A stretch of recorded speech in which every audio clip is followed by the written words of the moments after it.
I'm hoping that you're doing well today. I have been trying to pack for college and I leave in about a week.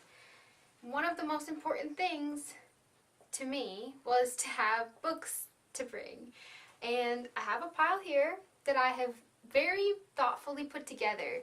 I'm probably putting too much thought into the books that I'm bringing, but I want to make sure that I have books that I'm really excited to read while I'm off at college. So I'm going to share with you today the ones that I decided on. And also, I kind of moved the camera over a little bit so you can see Fern. He's kind of hanging out by the window. The first book, and the book that I'm probably the most excited for, is Anne of Green Gables by L.M. Montgomery. I have heard so many people say that this is one of their favorite books, and I can't believe that it's taken me this long to actually pick it up. I'm very excited to read this book. I actually saw the TV show on Netflix, Anne with an E, before I'm reading this, so I'm wondering if that's going to change the way that I see it because I've experienced the story in that way first, but I'm really excited to read this one. This might end up being the first book that I pick up while I'm away. And the second book is A Brave New World by Aldous Huxley. This is more of a dystopian book, and I've been really wanting to read this for a long time. It's just taken me a while to actually get my hands on a copy. On the back, it reads, "It is a darkly satiric vision of a utopian future where humans are genetically bred and pharmaceutically anesthetized to passively serve a ruling order." And I'm excited to see what this one's all about. The third one is actually a reread for me, and that is To Kill a Mockingbird by Harper Lee. I read this years ago when I was in high school. I was a freshman when I read it, and I have been wanting to reread it ever since. And I think that it will be a good one to reread while I'm away because Scout is such a heartwarming character, and I have probably forgotten a lot of things that happened in this book. So I'm really looking forward to rereading it. Another thing is I'm trying to bring shorter books. I think all these books are under 400 pages because I am anticipating being inundated by all the schoolwork and reading and writing papers. So I'm trying to just bring books that I know won't stress me out or make me feel pressured if I'm not getting them read as fast as I would like. And then this book is one that I have been wanting to read for a long time, and that is The Night Circus by Erin Morgenstern. And it's about a mysterious circus that shows up in towns, and there's a duel between two magicians, and I know that you're supposed to go into it with less knowledge about what it's about because the mystery and the intrigue makes it more fun. So I'm excited to pick this one up, hopefully while it's still winter.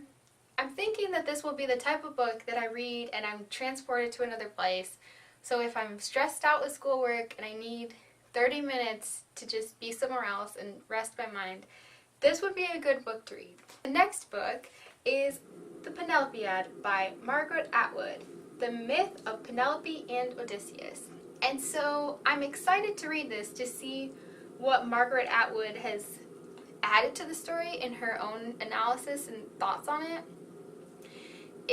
I believe that it goes into more detail about what's happening to Penelope while Odysseus is away. It also goes into more detail about the story that happens with the 12 maids being hanged in the outer halls of the Palace of Ithaca, because you don't get a lot of reasoning behind it in the Odyssey.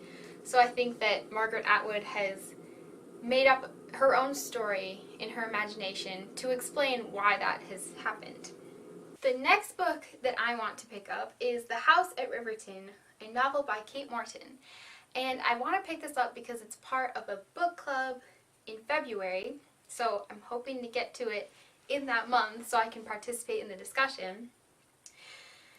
But but I've heard that it is very good for people who are fans of Downton Abbey, which is a show that I loved watching. I watched it with my mom and my sister, and we have seen every episode. So it takes place in this house at Riverton, and there is a maid named Grace, and you follow her perspective throughout the story. And it looks like one night there is a glamorous party at the house, and somebody commits suicide.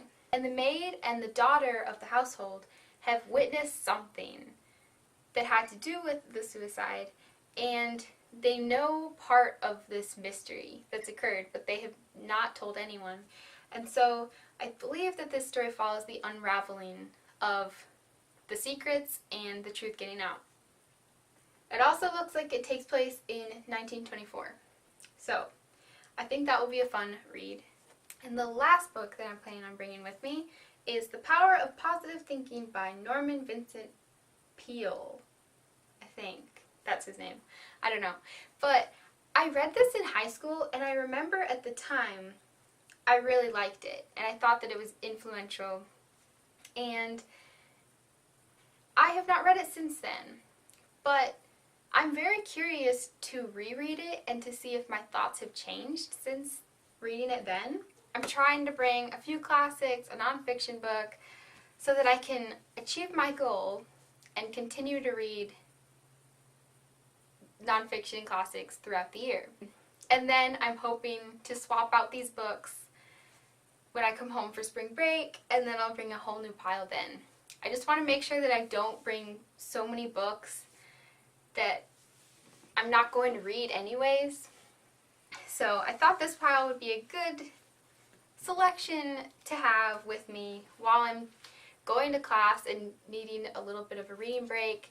So I'm excited. I hope that your reading has been going well, and if you have read any of these books or have heard about them, I would love to hear your thoughts down below in the comments. I hope that you have a great day, and I'll see you next time. Bye!